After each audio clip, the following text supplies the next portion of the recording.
Hello guys, welcome to our review. Welcome to the new channel. Yeah. You might have seen our welcome video, but if not, this is where we're going to be uploading Star Trek content from now on. This is Bears the first boldly go for official, channel because we realise first we're official show, I think. basically just a Star Trek channel at this point. So why not theme ourselves that way? Yeah, the old channel still exists, and we'll Yeah. keep putting stuff up on there. This is probably where the regular uploads are going to be because Yeah. Paramount has decided, Paramount/CBS has decided that Star Trek is on every week now, forever. Yeah. Like- At least an episode. We have an episode a week till July, definitely, 100% confirmed. Yeah.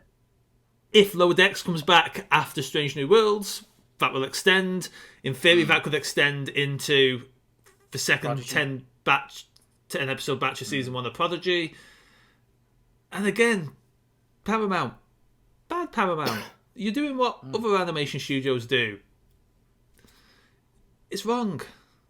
Pay animation workers what you pay live action workers. That's why animation is recorded in batches. big batches and they claim it's all season 1. That's why you end up with 50 episode animation seasons, because you don't have to pay them pay rises on the second season. If you record enough stuff in season... No, it's standard practice in the animation industry and it's wrong. I honestly didn't realise. Yeah, if you make the first season big enough... It's come up in the news recently because Netflix announced season 2 of Cuphead has been greenlit and everyone was like, no, this isn't season 2. You filmed this second batch of 10 episodes at the same time. Well, not filmed, but made this batch of 10 episodes at the same time you made batch 1.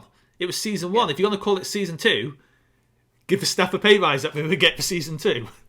Yeah. But yeah, animation is notorious for it. Okay. But, digressing there. Yes. Yeah, a lot of Star Trek. Hell of a lot of Star Trek. What are we calling Hence this the channel. this review? Picard. You know what, ladies and gentlemen? I did have a think about this, and I couldn't really think of a decent pun, to be honest. How about Star Trek? All right, okay. Star Trek takes right. hot. Ooh. It doesn't Maybe. really work in line with our other Or- stuff. As he's obsessed with his age in this one, bears go oldly. That works, although I don't think he is obsessed with his age. Mm, He doesn't Maybe. feel obsessed with his age, he just knows he's old. I think he's worried about time, though, isn't it? So, which obviously is also one of the themes of this this series. But we'll get to that. Yeah, when this goes live, there will be a title above it. Yeah. We don't know what it Would is have yet, thought of though. something. Yeah. So, I mean, we did that. We did that for Prodigy, didn't we? I yeah. think. Yeah. So, this episode is called... Well, it's season 2, episode 1 of Star Trek Picard. And it's called The Star Gazer. Get it? It's the name of a ship, and he gazes at stars. Yeah. It's a good pun. It is. It's a simple pun. What happens in this episode then, James? Lots and lots of stuff happens in this episode. It does. It does that We learn how Rom... action packed. It does that action packed open and then 48 hours earlier trope thing. Yes, so, sometimes I like, sometimes I don't. I think they pull it off in this one. Yep, they we have a ship that most of our Picard cast are on, and Picard blows it up Yes, because it's being attacked by something that looks like the Borg. but we weren't entirely sure because it also looked. I'm bit still like hesitant to say I'm sure. By the end of the episode, but we'll get to that. Yeah, we'll get to Obviously, that later. spoilers for this episode of Star Trek Picard. Of course. Although, as ever, we'll be putting this up probably a week after the first episode has gone out. So if you're watching this, I don't know. I think we maybe might start trying to be a little bit more we'll try and topical. be a little bit more topical. Yeah, so yeah, then we flash back to 48 hours earlier. Picard is back at his vineyard. And it turns out his Irish Romulan friend, whose husband died in the previous season, has developed romantic feelings for yes, him. because And it's apparently that quite is how obviously Romulans deal with reciprocated. grief. Yeah. They fall I thought that was fiercely a in love lovely again. touch. Yeah, it's Yeah. nice. Yeah. And, not rebound though. It was like in the kind of dangerously falling fiercely in love. But Well, it feels like it's a... This is going to sound almost Vulcan in its logic, but it feels like it's like, well, this part of my emotions now are going nowhere, so I need to find like someone to yes, give that part of myself to again, because it's now a someone void. worthy Yeah, to accept the intensity as well. I think like which was quite a nice idea. And to be honest, actually, like I mean, we but just had a little. Picard is still the typically repressed Brit who's actually a Frenchman, Yes. and he's like, oh no. Yeah. He Picards it up. He's tempted, but he's just thinking about. You aren't an archaeologist I can fly away from in the morning. So No. Yeah, you're not someone I can just throw at Q and get. yeah, you're not space, Yeah. and you're not the love of my life, Q. So Yeah, or even Dr. Crusher. Like you had a nice. there is an implication that Dr. Crusher is the person who I think got away. Yeah, because he does say in the episode, "I have loved." And loved very intensely, and I think that was the implication that it was Beverly. Yeah. Because like they did have something in TNG, Yeah. and then there's an implication in at least one of the films that they probably had a casual on and off thing. I think there's an implication in the films, at least for the latter three, that they kind of have, or at least the last two, that they have kind of coupled off a little bit. Well, except for the fact that like he gets with the leader of the community on that planet in Insurrection. Oh yeah. Yeah. So like, so I think it's more of a companionship. Insurrection is mostly a blur in my mind. Like I know it has a planet, and that's about it. Yeah, it's a planet that's relatively close to where Kirk punched. Yeah, God. it's it's a super long bad episode of TNG. I mean, it's not even a bad episode. Okay, yeah, it's a super long average episode of TNG. Yeah, it's but just because it's super long, that pushes it into being bad. But again, we're going into other Picard things here. But yeah, so here's where we see what all the cast have been, all the characters have been up to since season 1. Elnor has become the first Romulan student at Starfleet Academy. Full Romulan. They went. They were quite explicit in saying full Romulan.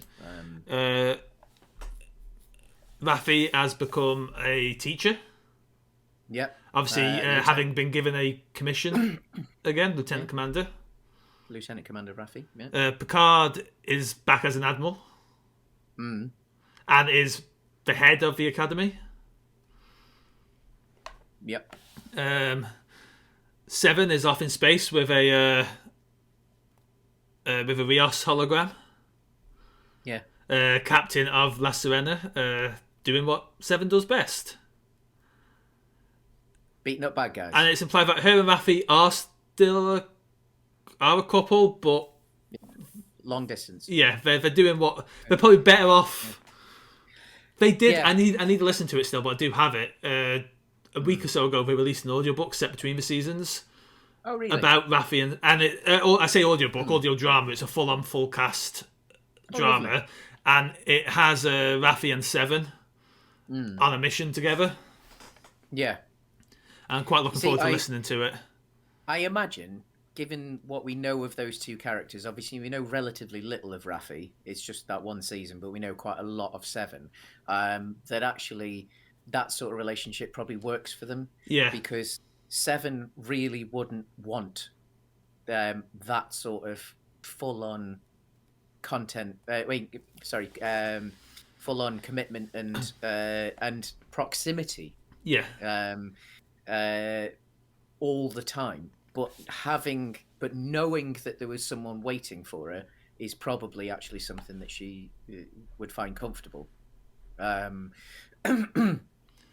Raffi, again, such a strong personality, I also imagine that the two of them together, as much as it's probably dynamite chemistry, it's also probably quite volatile. I imagine they argue as much as they get along. So, like, yeah, potentially they found the absolute perfect solution to the relationship. We find that it seems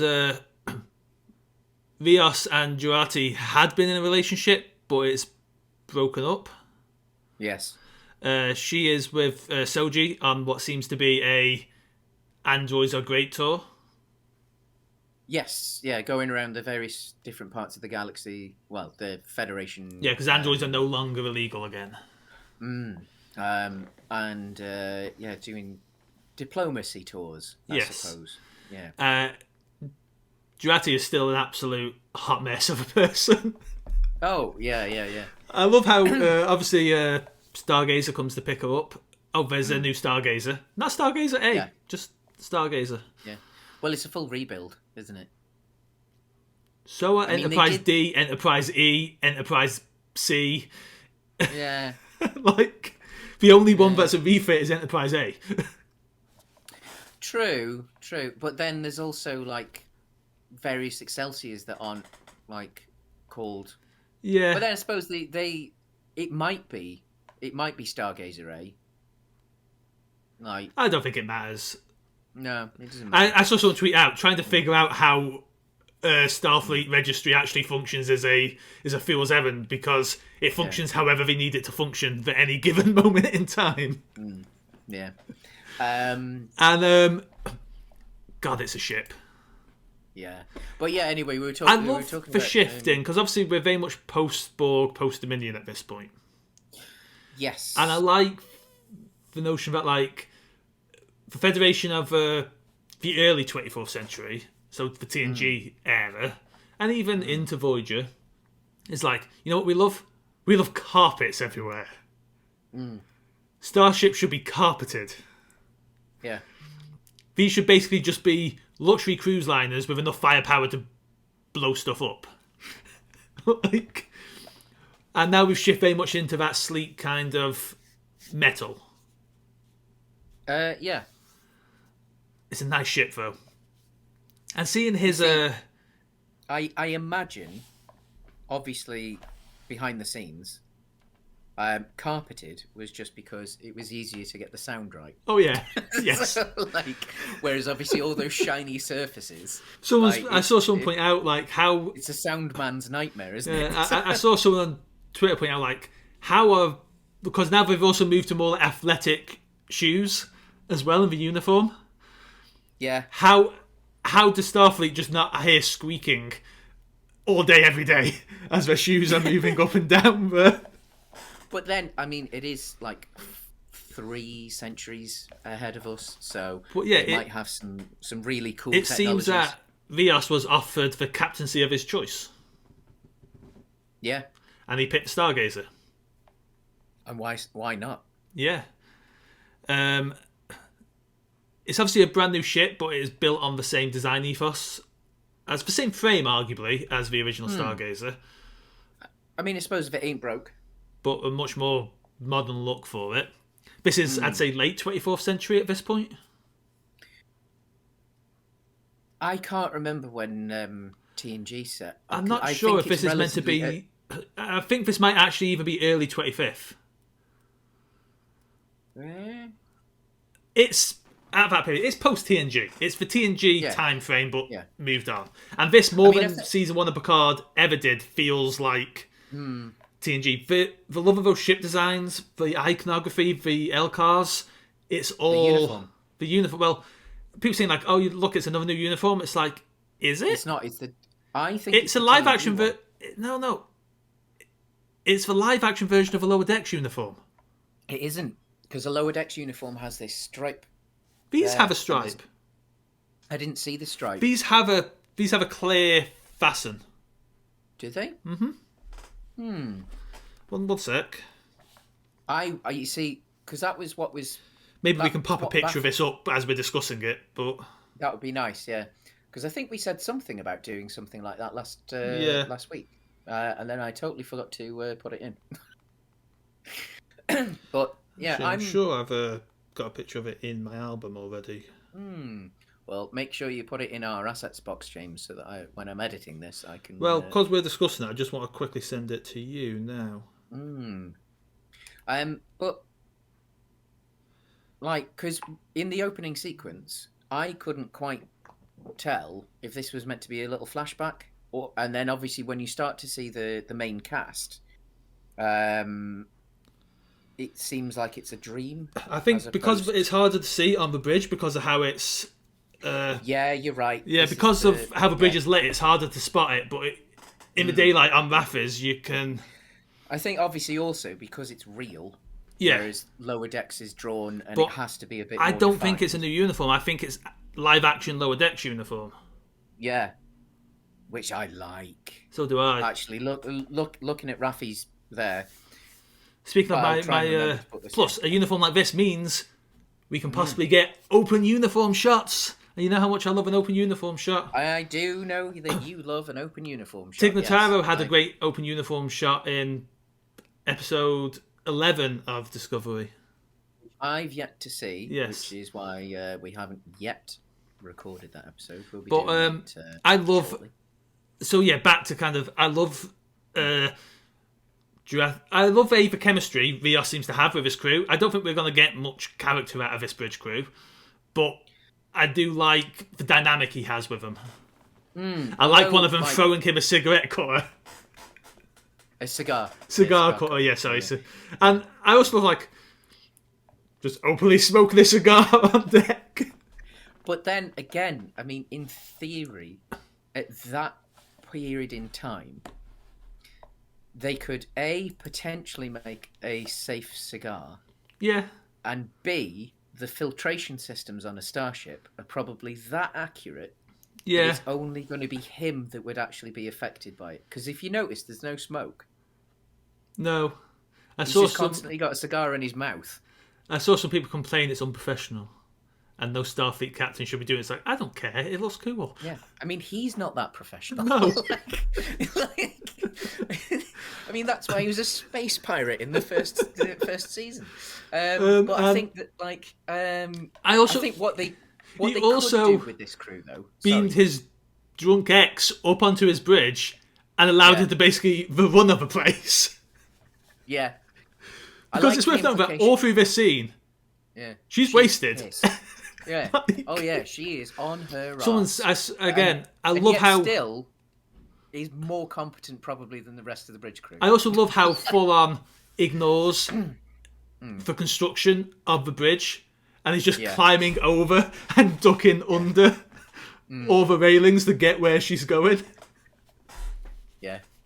You see, knowing that there probably isn't going to be too much more Picard, I think... One more season after this. Yeah. It's a free and done, which I think is right. However... Oh, yeah. Stargazer. Well, that's the thing. Picard has got to be in and done, but we're getting characters that don't have to be done. So, and they're great characters. So if they've now put them in a ship, in a Starfleet ship, like, we could have and Stargazer. Then, yeah, because you could have... Which actually is quite a nice... and you could put all the cast here, bar Picard, on that ship, and it would function. Yeah. And maybe that's the thing. Maybe that is the end game. They're going to Strange New World Stargazer to give us a 24th century traditional-ish Star Trek. Yeah.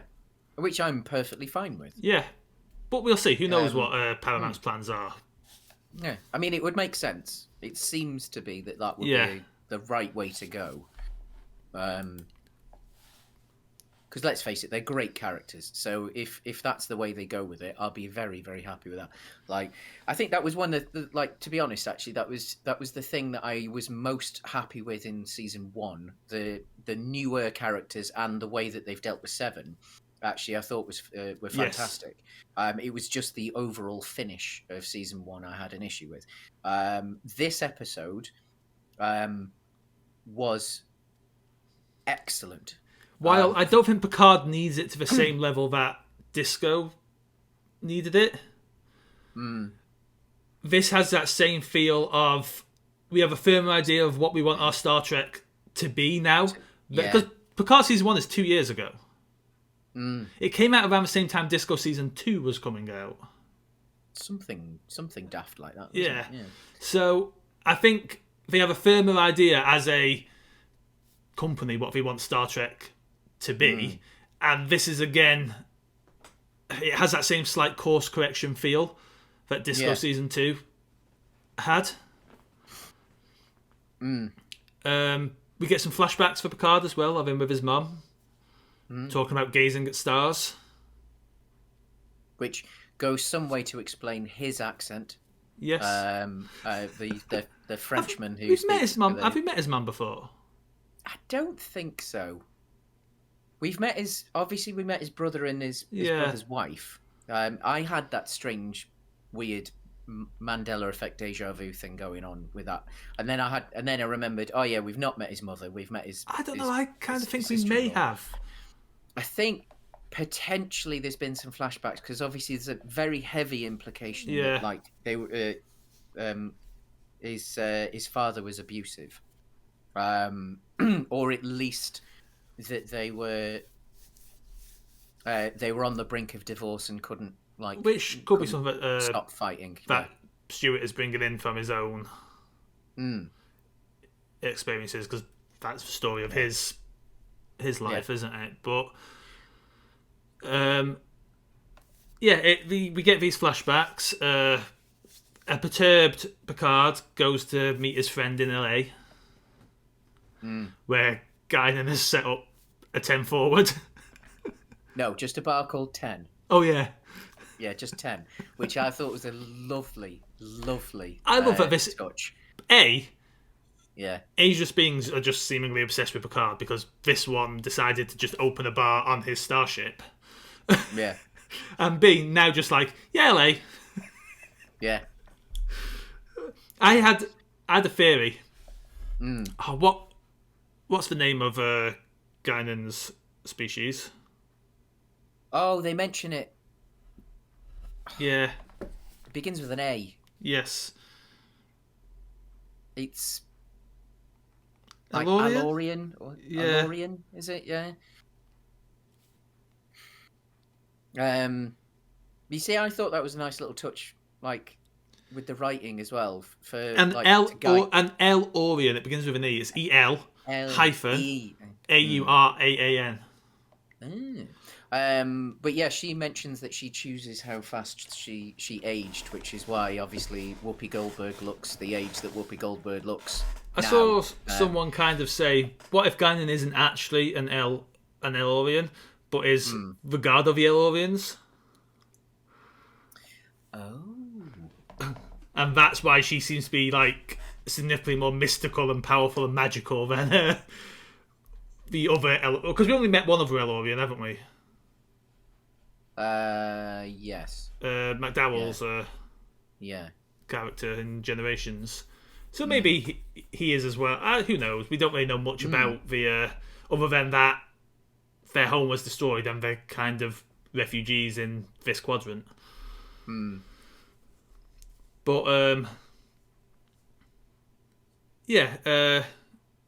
that they can age however they wish. Yes. And then you get some nice emotional beats between the pair of them. It's just nice to see Picard and Guinan on screen again. See Stuart and Whoopi Goldberg across from each other. I don't think if this is the only bit in the season, it's just nice. I don't think it will be, but yeah, because I mean, obviously, spoilers. This is a Q season. I mean, it's not spoilers. It was in the trailers, but this is a Q season. And famously, Guinan and Q do not see eye to eye. Q is almost scared of Guinan, which has never been explained. No. because why would Which also plays in favour. What if she's actually a god? Yeah. Yeah. What if she is a god?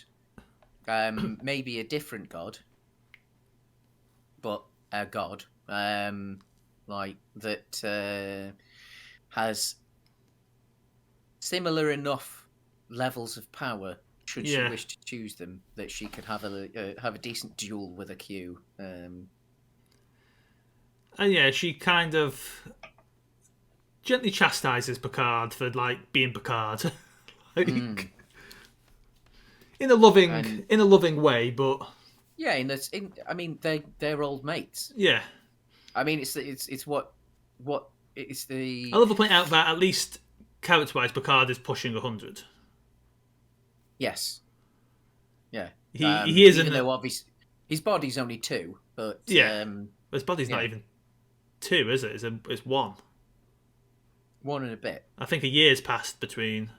He said 18 months. Oh, 18 months. Yeah. But yeah, Picard is an old man at this kind of stage. There's back on Stargazer, basically there's a rift in space, and a voice is coming through it asking for Picard. Multiple voices are coming through asking for Picard in multiple different languages. I think it is a note that they're asking for Picard. Because, again, we're going to jump forward a bit. These are the Borg, or at least seemingly. Yeah, I mean, it's sort of like aesthetically it looked Borg because it's a in the past when the Borg transwarp fissure it looked like, but just a very very very ship's very different. Yes. Yeah.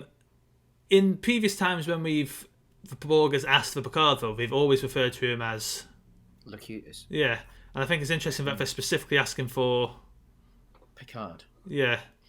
But then potentially Locutus is dead because that body doesn't exist anymore. True. Whereas Picard does. Because they, like, physically, there'd be no remnants of Locutus left. It would all just be memory.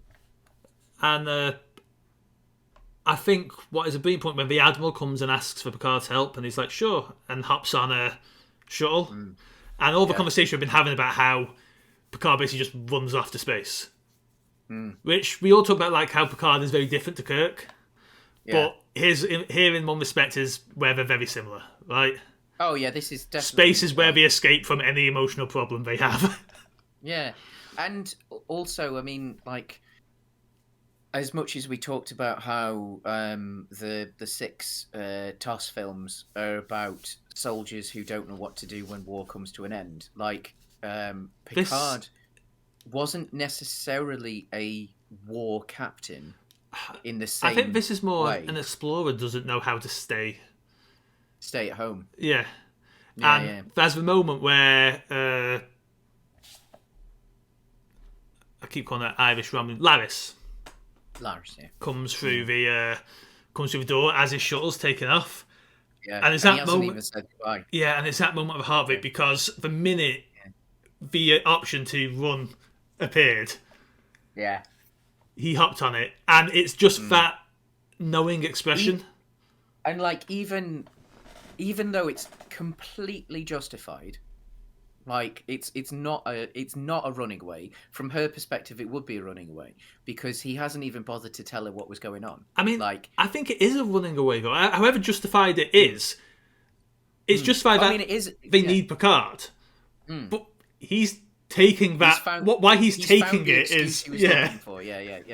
But I think that like it's just convenient that the universe is in danger. Whereas if he'd like kind of even just left a note, like but top secret bad shit. It's the look of well, what did I expect on her face? Yeah, like there's no shock there. There's no. There's just like disappointment. I mean, in the end, like if she wants a romantic relationship with Picard, she's got to accept that it's going to be a similar one to actually what Raffi and Seven have. And realistically, that's probably what the parallel story is going to be going through the series. That Picard will be looking at what Raffi and Seven have and thinking, could I do that? And is that right on the other person? Yeah. Because I think Picard could do that, but whether that would be right for Laris or not. So it turns out the Borg want peace. And they want to send their queen above Stargazer as emissary. Seven is obviously very against this notion. Extremely against. Understandably so. Interesting change in Picard's attitude. Once upon a time, certainly post Wolf 39, Picard would have had a similar Borg aren't worth it stance. Yeah. But here it seems the notion of a Borg asking for peace at least intrigues him. But then they've made the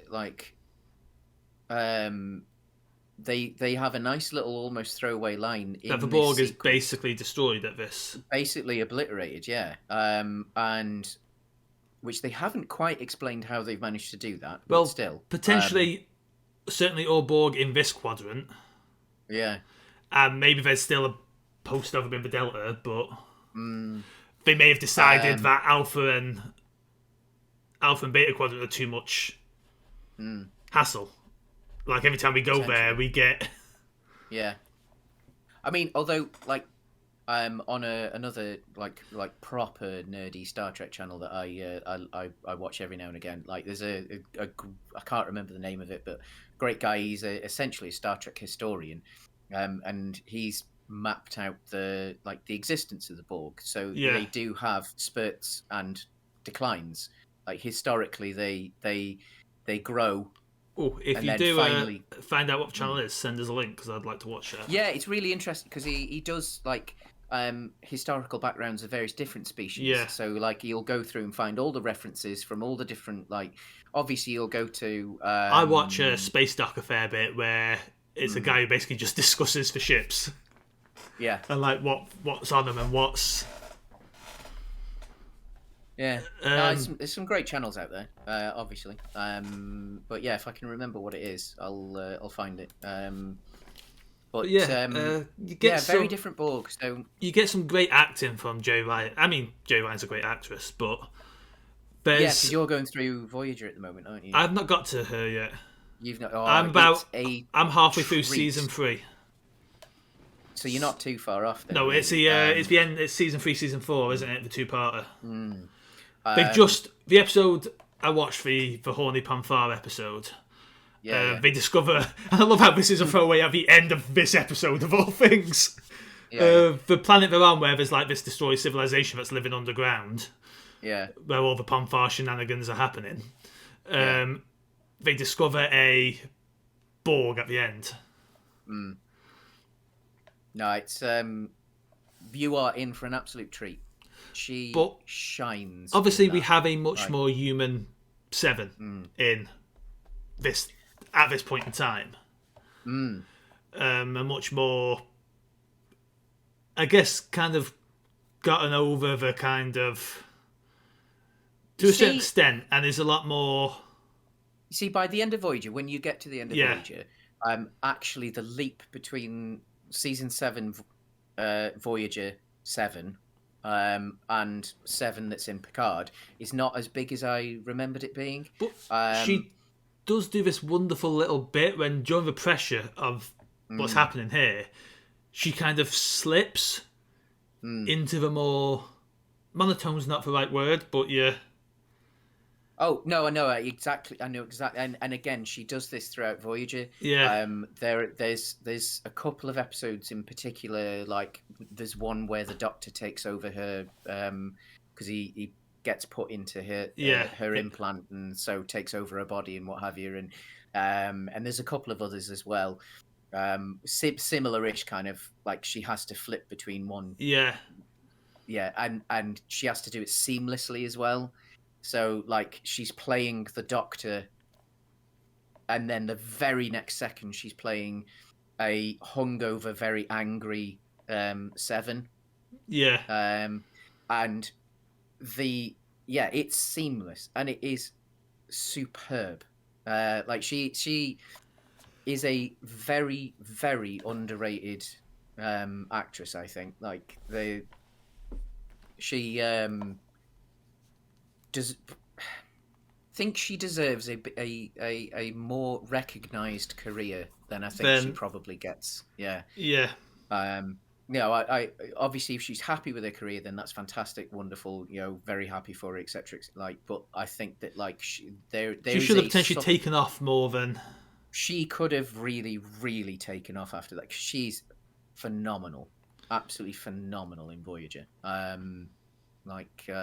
Go and watch Voyager, everyone, if you've got access to it wherever you are, because it is way better than you remember it being. Really, really, like, is an influence on quite a bit of modern Trek, I would say.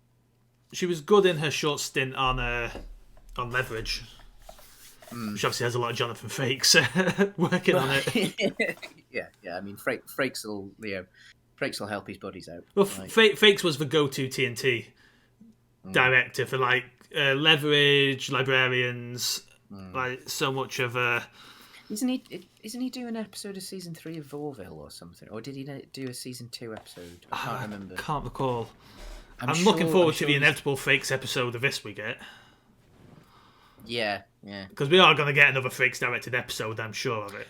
Because this had some Frakes looking shots. This was very heavily influenced by the Frakes aesthetic, I would say. Actually. Like on the surface, the production level looked a bit disco, but like it was the movement and the angles. It was very much a nod to Frakes, I would say. So we as soon as Borg arrives, we get a Starfleet fleet pop in. Significantly better than the Starfleet fleet we get in Picard season 1, which were all the same ship. Yeah. Which was fine. I don't hate it as much as a lot of people do, but this feels a lot more. Oh these are a bunch of Star Trek ships. Yeah. There's a Titan in there. There's a Sovereign in there. There is a bunch of ships from Star Trek Online in there. Oh, really? That they decided to use some of Star Trek Online's designs and canonize them. There's a ship that was designed so here's before Star Trek came back in there was a very popular actual play Star Trek podcast that was kind of official. It wasn't official, but at least it was officially licensed kind of thing. And they did a second series where they designed a ship, and Star Trek Online made that ship in the game. So their role-playing game was set on this new class of ship, and then X-Class. Star Trek Online made it, and now it's in. Oh, nice. I suppose with like if you've got a computer game model, it possibly isn't too much of a leap to just take that model and then skin it, especially for what's essentially a still. Yes. When the fleet arrives, and just put a film grade still. There's an Akira class in there somewhere, I think. It's cool, is all. I think there was even an Excelsior class. Oh, it's a new Excelsior class, though. It's not. It is a new design. Yeah, but similar. But also, whether it's Excelsior, there's a ship. There's a new ship here in the lower decks, isn't there? That's very Excelsior in look, but isn't, and might be one of those. Could be. No Cerritos. No not whatever class, California class. The California class. Yeah. None of them there. Yeah. And a very new look for the Borg Queen. Well, although obviously it's not the Borg Queen, because like there are multiple Borg Queens. Yes. Depending on like what region of space you're in, there is a queen for each region, which is how they justify a different actress playing the queen. Yes, but still a very new look for a Borg Queen. Oh, definitely, yeah. Picard blows up the ship at this point. I thought that was a nice little tease at the beginning as well, because I've seen some people speculate, and I kind of hope this doesn't prove to be the case. Go on. What happens if his mother is this Borg queen? But yeah, I mean, they did that for 7. Yeah, I really don't want him to go that route. But then Seven's mother actually was captured by the Borg, and then the argument is that potentially she became a Borg queen. So, but yeah, at this point, Picard blows a ship up, and then wakes up somewhere else. Yeah, with a very different Federation badge. A very different somewhere else. Yeah.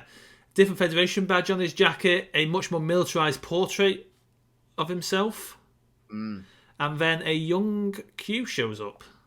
Yeah, he's looking in the portrait. He looks rather like Gurney from the David Lynch. Yes, he does. Yes. yeah. So he's actually, it's not even Picard. He's just gone to a completely different universe. I love what they did with Q here. I think the effect is ropey as hell. But you see, I quite liked the effect. I thought it looked like, because it was so quick. Like, I thought, because it was like a matter of seconds, it was good enough. It works fine. Yeah. That said, after a discussion on the uniforms, I have a distinct feeling your TV is potentially too dark. But that's that's a conversation for another day. And he makes a comment about Picard being old, and then matches his, which is a perfect way to explain how Q is old now. And also mirrors the conversation that Guinan had. Yeah. Putting more credence to the idea that, like, you know, maybe Guinan is significantly more than she's ever been made out to be, other than the fact that Q doesn't like her. Yes. And Q has transported Picard, or actually no, we don't know if Q has done this. That's the thing. Yeah. Q is here. Yeah. We have no actual firm evidence that Q is responsible. But we seem to be in a much more... Q says that the trial never ends. And that's where we end the episode. But we see her next time on Picard, and we know we know from the trailers this future's a lot more, maybe not necessarily mirror universe levels of fashy, but is a much more fascist Star Trek. Yes, it's not necessarily the Terran Empire. No. But although it could be the Terran Empire, because obviously it's set late enough after the Terran Empire came to an end. It's not the Terran Empire. That's a Federation badge, not a Terran Empire badge. Yeah, but the Terran Empire came to an end in Deep Space Nine era, because they started a coup basically, and they were influenced. It's not the mirror universe. I will hold that. I had speculation during the trailers, but I'm pretty confident it's not the mirror universe. And we're getting TNG's Voyage Home by the looks of it, because we're going to travel back to 2024. Yeah. To try and avoid whatever caused. It's worth noting that Deep Space Nine did travel back to 2024 in LA. So we're going to, in theory, have Cisco running around at the same time as Picard and Co are. But not necessarily in the same universe. And Voyager went to 90s LA.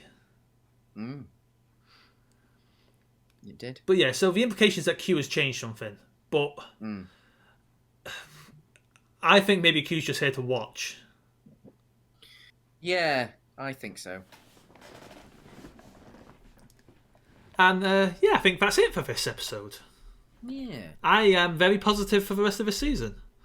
So am I. And part of that, I think, is just seeing some cool ships, man. Yeah, I think as you said, I think they've had time to think. It felt like the 24th, maybe early 25th century should look for Star Trek. It looked great. I think it felt great. It felt better, like significantly better than for me than the first season. Yeah. the which for me was a must. This also feels like a Federation. I know the reason Federation is like it is in season 1 is because of a couple of accidents and the Romulans have got themselves deep into Federation to kind of corrupt it, hadn't they, at that point? Yes. Yeah. Or at least batches are not. I think at this point you can't really say the Romulans on a whole because their planet's gone, but certainly like darker parts of the Romulan Empire basically infiltrated. But yeah, overall, really good. Yeah. And I think I'm not entirely sure where it's going as well, which I like. Yeah, from all the trailers, I was like, "Oh, it's gonna be a grim and gritty voyage home," and it might still be a grim and gritty voyage home. But yeah, I'm certain I'm not. If it does turn out to be that with this opening, I don't even think I'm against that as a notion anymore. No, like I just was from the trailer. If keep the balance right, yeah, I'll be fine with that. Like because I want to see more of these characters. In one episode, I liked them all well enough in Picard, season 1, and maybe I will admit the first season, being 2 years ago, is slightly foggier in my memory. Like I don't have a completely fresh recall of it. No, I'm with you, but at the same time, I think it says a lot that I don't necessarily, I don't want to rewatch it. I would eventually because it's short enough. I mean, I will. But I adored this cast so much, and I'm not sure if I adored them as much in the first season. Yeah, and this one episode, as sparingly as they're used in this one episode as well, like it does a lot more for them. Also, I think it's just the finish. I think it's finally just put like the finishing touches to them. I've said it before as well. I will be forever grateful, at least to Picard season 1 for giving us Romulan battle nuns. But you see, that was something I was going to say earlier. That like I actually thought that opening sequence where you don't know what's going on. Yes. Where Picard looks, you get a very, very close over the shoulder from what turns out to be the Borg Queen. But and Picard's is dressed a bit like a Romulan battle nun. So I thought, oh, is that how they're going to start this? Is it actually Romulan battle nuns that are kicking off? Like, what's gone on? I know they have a name, but I will forever just refer to them as Romulan battle nuns. I think that's the official translation. Romulan battle nuns. So I think there's which is also why it made it feel to me it wasn't one of those let's do a flashback, let's go back 48 hours. I thought it was actually a fever dream of Picard's. But yeah, especially with the older looking uniforms, because I didn't quite notice the little stripe. Yeah. So like, but anyway, yeah, a good start. I can't wait to see where it goes. Yeah, and on that, and I think we will leave you for the week. Live long and prosper, everyone. Have a good one. Boldly go. Or, as we're reviewing Picard here, make it so. Yeah.